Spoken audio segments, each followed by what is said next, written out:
ಮತ್ತು ಅಭ್ಯಾಸ ಪ್ರಶ್ನೋತ್ತರಗಳನ್ನು ನೋಡೋಣ. ನಾವು ಸೆಕೆಂಡ್ PUC ಗೆ ಸಂಬಂಧಪಟ್ಟಂತೆ ಕನ್ನಡ, ಇಂಗ್ಲಿಷ್, ಹಿಂದಿಯಲ್ಲಿ ಆಲ್ರೆಡಿ ನಾವು ಕ್ವಶನ್ ಆನ್ಸರ್ಸ್ ಮತ್ತು ಸಾರಾಂಶಗಳ ವಿಡಿಯೋಗಳನ್ನು ಹಾಕಿದ್ದೀವಿ. ಅದರ ಪ್ಲೇಲಿಸ್ಟ್ ಲಿಂಕ್ ಈ ವಿಡಿಯೋದ ಡಿಸ್ಕ್ರಿಪ್ಷನ್ ಬಾಕ್ಸ್ನಲ್ಲಿ ಇದ್ದಾವೆ. ಸೊ ಇನ್ನುಳಿದ ಅರ್ಥಶಾಸ್ತ್ರ, ಸಮಾಜಶಾಸ್ತ್ರ, ರಾಜ್ಯಶಾಸ್ತ್ರ, ಭೂಗೋಳ ಮತ್ತು ಶಿಕ್ಷಣದ ವಿಡಿಯೋಗಳನ್ನು ಲೈನ್ ಅಪ್ ಮಾಡಿದ್ದೀವಿ. ಆ ವಿಡಿಯೋವನ್ನು ಸಹಿತ ನೋಡಿ ಅಂತ ಹೇಳ್ತಾ, ಸೊ ದಯಮಾಡಿ ವಿಡಿಯೋಗಳನ್ನು ಲೈಕ್, ಶೇರ್ ಹಾಗೂ ಸಬ್ಸ್ಕ್ರೈಬ್ ಮಾಡಲಿಕ್ಕೆ ಮರೆಯದಿರಿ. ನಮ್ಮದೊಂದು ಟೆಲಿಗ್ರಾಮ್ ಗ್ರೂಪ್ ಅದ ಸ್ಟಡಿ ವಿತ್ ಪರಶುರಾಮ್ ಅಂತ, ಲಿಂಕ್ ವಿಡಿಯೋದ ಡಿಸ್ಕ್ರಿಪ್ಷನ್ ಬಾಕ್ಸ್ನಲ್ಲಿ ಹಾಕಿದ್ದೀನಿ. ಅದಕ್ಕೂ ಕೂಡ ಬಂದು ಜಾಯ್ನ್ ಆಗಿ. ಇದು ಫಸ್ಟ್ ಪಾರ್ಟಲ್ಲಿ ಇರ್ತಕ್ಕಂಥ ವಿಡಿಯೋ. ಸೆಕೆಂಡ್ ಪಾರ್ಟ್ ವಿಡಿಯೋವನ್ನು ಸಹಿತ ತಪ್ಪದೆ ನೋಡಿ. ಈ ಕೆಳಗಿನ ಪ್ರಶ್ನೆಗಳಿಗೆ ಒಂದು ಪದ ಅಥವಾ ವಾಕ್ಯದಲ್ಲಿ ಉತ್ತರಿಸಿರಿ. ಪ್ರಶ್ನೆ 1, ಇಂಡಿಯಾ ಎಂಬ ಪದ ಯಾವ ಭಾಷೆಯಿಂದ ಬಂದಿದೆ? ಉತ್ತರ ಪರ್ಷಿಯನ್ ಭಾಷೆ. ಪ್ರಶ್ನೆ 2, ಪ್ರಾಚೀನ ಕರ್ನಾಟಕದ ಮೇರೆ ಉಲ್ಲೇಖಿಸುವ ಗ್ರಂಥ ಯಾವುದು? ಉತ್ತರ ಪ್ರಾಚೀನ ಕರ್ನಾಟಕದ ಮೇರೆ ಉಲ್ಲೇಖಿಸುವ ಗ್ರಂಥ ಕವಿರಾಜ ಮಾರ್ಗ. ಇದನ್ನು ಬರೆದವರು ಶ್ರೀ ವಿಜಯ. ಪ್ರಶ್ನೆ 3, ನಾಣ್ಯಶಾಸ್ತ್ರ ಎಂದರೇನು? ಉತ್ತರ ಪ್ರಾಚೀನ ಕಾಲದ ಅಥವಾ ಗತಕಾಲದ ಚಾಲನೆ ಇದ್ದ ನಾಣ್ಯಗಳ ಸಹಾಯದಿಂದ ಅವುಗಳ ಕಾಲಮಾನ ಹಾಗೂ ಇತಿಹಾಸವನ್ನು ಅರಿಯುವ ಶಾಸ್ತ್ರವೇ ನಾಣ್ಯಶಾಸ್ತ್ರ. ಪ್ರಶ್ನೆ 4, ಉತ್ಖನನ ಎಂದರೇನು? ಉತ್ತರ ಗತಕಾಲದ ಇತಿಹಾಸವನ್ನು ವೈಜ್ಞಾನಿಕವಾಗಿ ಭೂ ಅಗೆತವನ್ನು ಮಾಡುವ ಮೂಲಕ ಮೂಲಾಧಾರಗಳನ್ನು ಹೆಕ್ಕಿ ತೆಗೆಯುವುದಕ್ಕೆ ಉತ್ಖನನ ಅಂತ ಕರಿತೀವಿ. ಪ್ರಶ್ನೆ 5, ಐಹೊಳೆ ಶಾಸನ ಯಾರ ದಿಗ್ವಿಜಯಗಳನ್ನು ವಿವರಿಸುತ್ತದೆ? ಉತ್ತರ ಐಹೊಳೆ ಶಾಸನ ಚಾಲುಕ್ಯ ಸಮ್ರಾಟ ಇಮ್ಮಡಿ ಪುಲಿಕೇಸಿಯ ದಿಗ್ವಿಜಯಗಳನ್ನು ವಿವರಿಸುತ್ತದೆ. ಪ್ರಶ್ನೆ 6, ಬುದ್ಧ ಚರಿತವನ್ನು ಬರೆದವರು ಯಾರು? ಉತ್ತರ ಬುದ್ಧ ಚರಿತವನ್ನು ಬರೆದವರು ಎಸ್ ಅಶ್ವಘೋಷ. ಪ್ರಶ್ನೆ 7, ಪ್ಲೀನಿಯ ಪ್ರಸಿದ್ಧ ಗ್ರಂಥ ಯಾವುದು? ಸೊ ಪ್ಲೀನಿ ಬರೆದಿರತಕ್ಕಂಥ ಪ್ರಸಿದ್ಧ ಗ್ರಂಥ ನ್ಯಾಚುರಲ್ ಹಿಸ್ಟೋರಿಯಾ. ಮುಖ್ಯ ಪ್ರಶ್ನೆ 2, ಈ ಕೆಳಗಿನ ಪ್ರಶ್ನೆಗಳಿಗೆ ಪ್ರತಿಯೊಂದಕ್ಕೂ 2 ಪದ ಅಥವಾ 2 ವಾಕ್ಯಗಳಲ್ಲಿ ಉತ್ತರಗಳನ್ನು ಬರೀಬೇಕು. 2 ಅಂಕದ ಪ್ರಶ್ನೆಗಳನ್ನು ಕೇಳ್ತಾರೆ. ಪ್ರಶ್ನೆ 1, ಭಾರತವನ್ನು ಪಶ್ಚಿಮದೊಂದಿಗೆ ಸಂಪರ್ಕಿಸುವ ಯಾವುದಾದರೂ 2 ಕಣಿವೆಗಳನ್ನು ತಿಳಿಸಿರಿ. ಉತ್ತರ ಖೈಬರ್ ಮತ್ತು ಬೋಲಾನ್. ಪ್ರಶ್ನೆ 2, ವಿಷ್ಣು ಪುರಾಣದ ಪ್ರಕಾರ ಭಾರತದ ವ್ಯಾಪ್ತಿ ಏನು? ಉತ್ತರ ವಿಷ್ಣು ಪುರಾಣದ ಪ್ರಕಾರ ಭಾರತದ ವ್ಯಾಪ್ತಿ ಸಾಗರದಿಂದ ಉತ್ತರಕ್ಕೆ, ಹಿಮಾಲಯದಿಂದ ದಕ್ಷಿಣಕ್ಕೆ ಇರತಕ್ಕಂಥ ಪ್ರದೇಶ. ಪ್ರಶ್ನೆ 3, ಭಾರತದ ಯಾವುದಾದರೂ 2 ಹೆಸರುಗಳನ್ನು ತಿಳಿಸಿರಿ. ಹಿಂದೂಸ್ತಾನ್ ಮತ್ತು ಇಂಡಿಯಾ ಇವೆರಡೂ ಕೂಡ ಭಾರತಕ್ಕೆ ಇರತಕ್ಕಂಥ ಇತರೆ 2 ಹೆಸರುಗಳು. ಪ್ರಶ್ನೆ 4, ಭಾರತದ ಯಾವುದಾದರೂ 2 ನೈಸರ್ಗಿಕ ಲಕ್ಷಣಗಳನ್ನು ತಿಳಿಸಿರಿ. ಉತ್ತರ ಉತ್ತರಕ್ಕೆ ಹಿಮಾಲಯ, ದಕ್ಷಿಣಕ್ಕೆ ಸಾಗರ. 2ನೇದು ಪಶ್ಚಿಮದ ಮರುಭೂಮಿ, ದಖನ್ ಪ್ರಸ್ಥಭೂಮಿ. ಪ್ರಶ್ನೆ 5, ಭಾರತದ ಯಾವುದಾದರೂ 2 ಪರ್ವತಗಳನ್ನು ಹೆಸರಿಸಿರಿ. ಉತ್ತರ ಮೌಂಟ್ ಎವರೆಸ್ಟ್ ಮತ್ತು ಕಾಂಚನಜುಂಗ. ಪ್ರಶ್ನೆ 6, ಭಾರತದಲ್ಲಿ ಉದಯಿಸಿರುವ ಯಾವುದಾದರೂ 2 ಪ್ರಮುಖ ಧರ್ಮಗಳನ್ನು ಹೆಸರಿಸಿರಿ. ಜೈನ ಧರ್ಮ, ಬೌದ್ಧ ಧರ್ಮ, ಸಿಖ್ ಧರ್ಮ. ಪ್ರಶ್ನೆ 7, ವಿಶ್ವ ಪರಂಪರೆ ಪಟ್ಟಿಯಲ್ಲಿರುವ ಭಾರತದ ಯಾವುದಾದರೂ 2 ಐತಿಹಾಸಿಕ ತಾಣಗಳನ್ನು ತಿಳಿಸಿರಿ.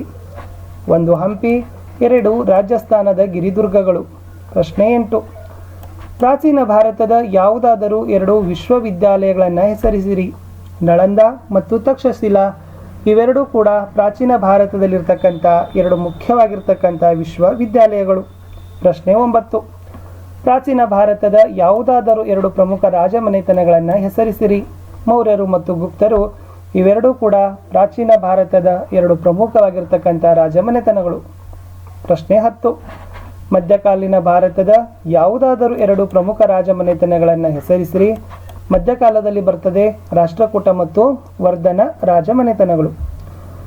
ಮುಂದಿನ ಪ್ರಶ್ನೆ 11, ಕವಿರಾಜ ಮಾರ್ಗದ ಪ್ರಕಾರ ಕರ್ನಾಟಕದ ಮೇರೆ ಎಲ್ಲಿಂದ ಎಲ್ಲಿಯವರೆಗೆ ಹಬ್ಬಿತ್ತು? ಕವಿರಾಜ ಮಾರ್ಗ ಕೃತಿಯ ಪ್ರಕಾರ ದಕ್ಷಿಣದ ಕಾವೇರಿ ನದಿಯಿಂದ ಉತ್ತರದ ಗೋದಾವರಿ ನದಿಯವರೆಗೆ ಕರ್ನಾಟಕ ಹಬ್ಬಿಕೊಂಡಿತ್ತು. ಪ್ರಶ್ನೆ 12, ಕರ್ನಾಟಕ ಆಳಿದ ಯಾವುದಾದರೂ 2 ಪ್ರಮುಖ ರಾಜಮನೆತನಗಳನ್ನು ಹೆಸರಿಸಿರಿ. ಬಾದಾಮಿ ಚಾಲುಕ್ಯರು ಮತ್ತು ಹೊಯ್ಸಳರು. ಕರ್ನಾಟಕದ ಯಾವುದಾದರೂ 2 ಭೌಗೋಳಿಕ ಲಕ್ಷಣಗಳನ್ನು ಬರೆಯಿರಿ. ಮೊದಲನೇದು ಪಶ್ಚಿಮದ ಕಡಲ ತೀರಗಳು ಹಾಗೂ ಸಹ್ಯಾದ್ರಿ ಘಟ್ಟಗಳು. 2 ಮಲೆನಾಡು ಹಾಗೂ ಉತ್ತರ ದಕ್ಷಿಣದ ಬಯಲು ಪ್ರದೇಶ. ಪ್ರಶ್ನೆ 14, ಆಧಾರವಿಲ್ಲದೆ ಇತಿಹಾಸವಿಲ್ಲ ಏಕೆ? ಉತ್ತರ ಇತಿಹಾಸ ಗತಕಾಲದ ಘಟನೆಗಳ ದಾಖಲೆಯಾಗಿದೆ. ಊಹೆಗಳ ಆಧಾರದ ಮೇಲೆ ಇತಿಹಾಸ ರಚಿಸಲಾಗದು. ಇತಿಹಾಸಕಾರ ಲಭ್ಯ ಮೂಲ ಆಧಾರಗಳಿಂದ ಗತಕಾಲದ ಘಟನೆಗಳನ್ನು ರಚಿಸ್ತಾನೆ. ಹೀಗಾಗಿ ಆಧಾರವಿಲ್ಲದೆ ಇತಿಹಾಸವಿಲ್ಲ ಅಂತ ಹೇಳಬಹುದು. ಪ್ರಶ್ನೆ 15, ಇತಿಹಾಸ ಮತ್ತು ಇತಿಹಾಸ ಪೂರ್ವ ಕಾಲಗಳ ನಡುವಿನ ವ್ಯತ್ಯಾಸ ಏನು?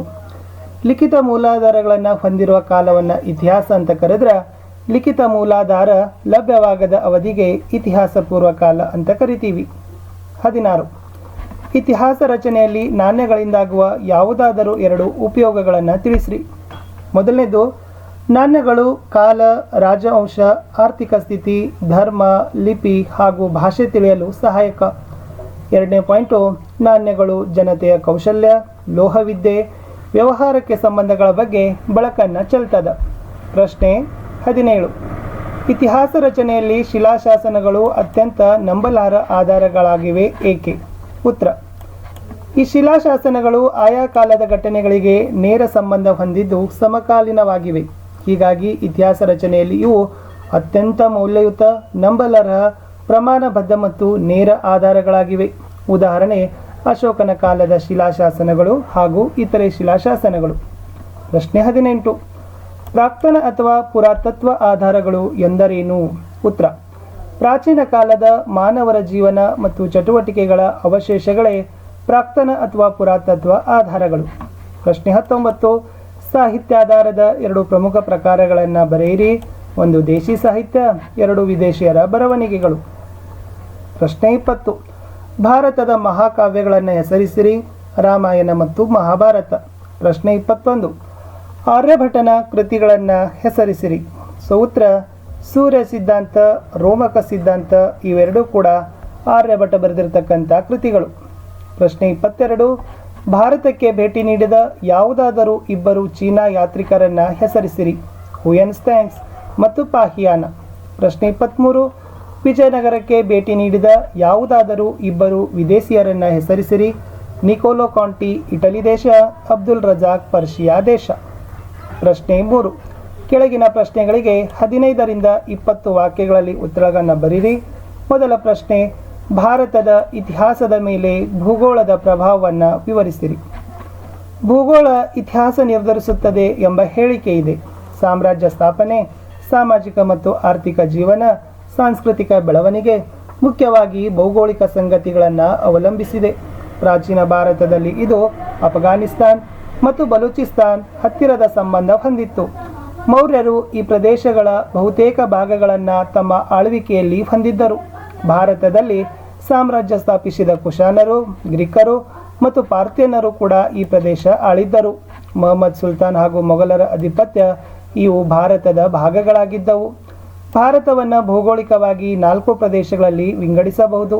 ಮೊದಲನೇದು ಉತ್ತರ ಭಾಗದಲ್ಲಿಯ ಹಿಮಾಲಯ ಪರ್ವತ, 2 ಉತ್ತರ ಭಾರತದ ಬಯಲು ಪ್ರದೇಶ, 3 ದಕ್ಷಿಣದ ಪ್ರಸ್ಥಭೂಮಿ ಹಾಗೂ ಮಧ್ಯ ಭಾರತ, 4 ಪೂರ್ವ ಹಾಗೂ ಪಶ್ಚಿಮ ಭಾಗದಲ್ಲಿನ ಘಟ್ಟ ಪ್ರದೇಶ, ಅರಬ್ಬಿ ಸಮುದ್ರ ಹಾಗೂ ಬಂಗಾಳ ಉಪಸಾಗರ. ಭಾರತದ ಇತಿಹಾಸದ ಮೇಲೆ ಭೌಗೋಳಿಕ ಸಂಗತಿಗಳ ಪ್ರಭಾವ. ಮೊದಲನೇ ಪಾಯಿಂಟು, ಉತ್ತರ ಗಡಿಯಲ್ಲಿರುವ ಹಿಮಾಲಯ ಪರ್ವತಗಳು ನೈಸರ್ಗಿಕವಾಗಿ ಭಾರತಕ್ಕೆ ರಕ್ಷಣೆ ನೀಡಿವೆ. ಉತ್ತರದಿಂದ ಬರುವ ಶೀತ ಗಾಳಿಯನ್ನು ತಡೆದು ಭಾರತದ ಹವೆಯನ್ನು ಬೆಚ್ಚಗಿರುವಂತೆ ಮಾಡಿವೆ. ಹಿಮಾಲಯ ಪರ್ವತಗಳಿಂದಲೇ ಭಾರತದ ಪ್ರಮುಖ ನದಿಗಳು ಉಗಮವಾಗಿ ವರ್ಷದುದ್ದಕ್ಕೂ ಹರಿಯುತ್ತವೆ. ಫಲವತ್ತಾದ ರೇವು ಮಣ್ಣನ್ನು ಒದಗಿಸಿ ಭೂ ಅಭಿವೃದ್ಧಿಗೆ ಪೂರಕವಾಗಿವೆ. ಉತ್ತರದ ಪರ್ವತ ಪ್ರದೇಶದಿಂದಾಗಿ ಮಾನ್ಸೂನ್ ಮಳೆಗಾಳಿ ತಡೆದು ಉತ್ತಮ ನೈಸರ್ಗಿಕ ಪರಿಸರ ಒದಗಿಸಿವೆ. ಉತ್ತರದ ಪರ್ವತ ಪ್ರದೇಶಗಳಿಂದಾಗಿ ಅನ್ಯ ದೇಶೀಯರಿಗೆ ದಾಳಿ ನಡೆಸುವುದು ಕಠಿಣವಾಗಿದೆ. ಆದರೆ ಇದೇ ಪ್ರದೇಶದಲ್ಲಿ ಪ್ರಾಚೀನ ಕಾಲದಲ್ಲಿ ಭಾರತ, ಟಿಬೆಟ್ ಹಾಗೂ ಚೀನಾ ದೇಶಗಳ ಮಧ್ಯೆ ವ್ಯಾಪಾರಸ್ಥರು ಕಣಿವೆ ಮಾರ್ಗದ ಮೂಲಕ ಸಂಚರಿಸಿದರು. ಎರಡನೇ ಪಾಯಿಂಟ್ ಏನು ಬರೀಬೇಕಾಗಿತ್ತಂದರೆ, ಉತ್ತರ ಭಾರತದ ಸಿಂಧು ಗಂಗಾ ಬಯಲು ಪ್ರದೇಶ ಭಾರತದ ಇತಿಹಾಸಕ್ಕೆ ಭದ್ರ ಬುನಾದಿಯನ್ನು ಒದಗಿಸಿವೆ. ವರ್ಷವಿಡೀ ನೀರಿನ ಸೌಕರ್ಯ, ಭೂಮಿಯ ಫಲವತ್ತತೆಯ ಕಾರಣ ಅನೇಕ ಚಕ್ರಾಧಿಪತ್ಯಗಳು ಈ ಪ್ರದೇಶದಲ್ಲಿ ಹುಟ್ಟಿರುವವು. ಭಾರತದ ರಾಜಕೀಯ, ಸಾಮಾಜಿಕ, ಧಾರ್ಮಿಕ ಹಾಗೂ ಆಧ್ಯಾತ್ಮಿಕ ವಿಚಾರಗಳು ಈ ಪ್ರದೇಶದಲ್ಲಿ ಉದಯಿಸಿದವು. ಇದಕ್ಕೆ ಬುದ್ಧ ಹಾಗೂ ಜೈನ ಧರ್ಮಗಳ ಉಗಮ ಉತ್ತಮ ಉದಾಹರಣೆ. ತಕ್ಷಶಿಲೆ, ನಲಂದ, ಸಾರನಾಥ್ ಮುಂತಾದ ಪ್ರಾಚೀನ ಭಾರತದ ವಿದ್ಯಾಕೇಂದ್ರಗಳು ಈ ಬಯಲಿನಲ್ಲಿ ರಾರಾಜಿಸಿದವು. ಈ ಪ್ರದೇಶಗಳಲ್ಲಿ ನದಿಗಳು ಸುಲಭ ಸಂಪರ್ಕ ಸಾಧನಗಳಾಗಿದ್ದವು. ಪಾಟಲಿಪುತ್ರ, ಕಾಶಿ, ಪ್ರಯಾಗ, ಆಗ್ರಾ, ದೆಹಲಿ, ಮುಲ್ತಾನ್, ಲಾಹೋರ್ ಮುಂತಾದ ಹಲವು ಪಟ್ಟಣಗಳಿದ್ದು ಭಾರತದ ರಾಜಕೀಯ ವಿಚಾರಗಳ ಮೂಲ ಸ್ಥಾನಗಳಾಗಿದ್ದವು. ಮೂರನೇ ಪಾಯಿಂಟ್ ಬರೀಬೇಕಾಗಿತ್ತು, ದಖನ್ ಇತಿಹಾಸ ಭಿನ್ನವಾಗಿದೆ. ವಿಂಧ್ಯ ಹಾಗೂ ಸಾತ್ಪುಡ ಪರ್ವತ ಪ್ರದೇಶಗಳಿಂದಾಗಿ ದಕ್ಷಿಣ ಭಾರತ ಉತ್ತರದಿಂದ ಬೇರ್ಪಟ್ಟಿದೆ. ಉತ್ತರದ ಅರಸರು ದಕ್ಷಿಣ ಭಾರತವನ್ನು ಗೆಲ್ಲುವುದು ಈ ಕಾರಣದಿಂದಾಗಿ ಸಾವಕಾಶವಾಯಿತು. ಉತ್ತರದ ಆರ್ಯರು ಭಾರತೀಯ ಸಂಸ್ಕೃತಿಯ ಮೇಲೆ ಪ್ರಭಾವ ಬೀರಿದರೂ ದಕ್ಷಿಣದಲ್ಲಿ ದ್ರಾವಿಡರು ಸಂಸ್ಕೃತಿಯನ್ನು ಕಾಯ್ದುಕೊಳ್ಳಲು ನೆರವಾಯಿತು. ಉತ್ತರ ಭಾರತ ಬೌದ್ಧ ಧರ್ಮದ ಪ್ರಭಾವಕ್ಕೆ ಒಳಗಾಗಲು ದಕ್ಷಿಣ ಭಾರತ ಹಿಂದೂ ಧರ್ಮದ ರಕ್ಷಣೆ ಮಾಡಿ ಅದು ಭಾರತದಲ್ಲಿ ಉಳಿಯಲು ಸಹಾಯ ಮಾಡಿತು. ಜೈನರು ಉತ್ತರ ಭಾರತದಲ್ಲಿ ನೆಲೆಸುವುದು ಅಸಾಧ್ಯವೆಂದು ಕಂಡುಬಂದಾಗ ದಕ್ಷಿಣ ಭಾರತಕ್ಕೆ ಬಂದು ನೆಲೆಸಿದರು. ಮುಸ್ಲಿಮರ ಪ್ರಭಾವಕ್ಕೊಳಗಾಗಿ ಉತ್ತರ ಭಾರತದಲ್ಲಿ ಹಿಂದೂ ಧರ್ಮಕ್ಕೆ ಉಳಿಗಾಲವಿಲ್ಲದಾಗ ವಿಜಯನಗರ ಸಾಮ್ರಾಜ್ಯ ಅದಕ್ಕೆ ಆಶ್ರಯವನ್ನು ನೀಡಿತು. ಮುಂದೆ ದಕ್ಷಿಣ ಭಾರತ ಸಮುದ್ರಕ್ಕೆ ಹತ್ತಿರವಿರುವ ಕಾರಣ ಇಲ್ಲಿಯ ಜನರು ಸಾಹಸಿಗಳಾಗಿದ್ದರು. ಸಮುದ್ರ ಮಾರ್ಗದಿಂದ ವ್ಯಾಪಾರ ಸಾಧ್ಯವಾಯಿತು. ವಿಶಾಲ ಭಾರತ ನಿರ್ಮಾಣ ಮಾಡಿದ ಕೀರ್ತಿ ದಕ್ಷಿಣ ಭಾರತಕ್ಕೆ ಸೇರಿತು. ಸೊ 4ನೇ ಪಾಯಿಂಟ್ ಬರಿಬೇಕು. ಪಶ್ಚಿಮ ಘಟ್ಟಗಳಿಂದ ಹರಿಯುವ ನದಿಗಳು ಹಾಗೂ ಅಲ್ಲಿನ ಕರಾವಳಿ ತೀರಗಳು ಕೃಷಿ ಹಾಗೂ ವ್ಯಾಪಾರಕ್ಕೆ ತುಂಬ ಸಹಾಯಕವಾಗಿದ್ದವು. ಇಲ್ಲಿನ ಹಲವು ಬಂದರುಗಳ ಮುಖಾಂತರ ಪ್ರಾಚೀನ ಕಾಲದಿಂದಲೇ ವ್ಯಾಪಾರ ನಡೆದ ಪರಿಣಾಮವಾಗಿ ಸಂಪತ್ತು ದೇಶಕ್ಕೆ ಹರಿದು ಬರಲು ಸಹಾಯವಾಯಿತು. ಭೌಗೋಳಿಕ ಲಕ್ಷಣಗಳು ಸಮ್ಮಿಶ್ರ ಸಂಸ್ಕೃತಿ ನಿರ್ಮಿಸಿಕೊಳ್ಳಲು ತುಂಬ ಸಹಾಯ ಮಾಡಿವೆ. ಭಾರತ ವಿಶಾಲವಾದ ರಾಷ್ಟ್ರವಾದ ಕಾರಣ ಇಲ್ಲಿ ಹಲವು ಜನಾಂಗ ಹಾಗೂ ಭಾಷೆಗಳನ್ನಾಡುವ ಜನರು ವಾಸಿಸುವಂತಾಯಿತು. ಶಾಂತಿ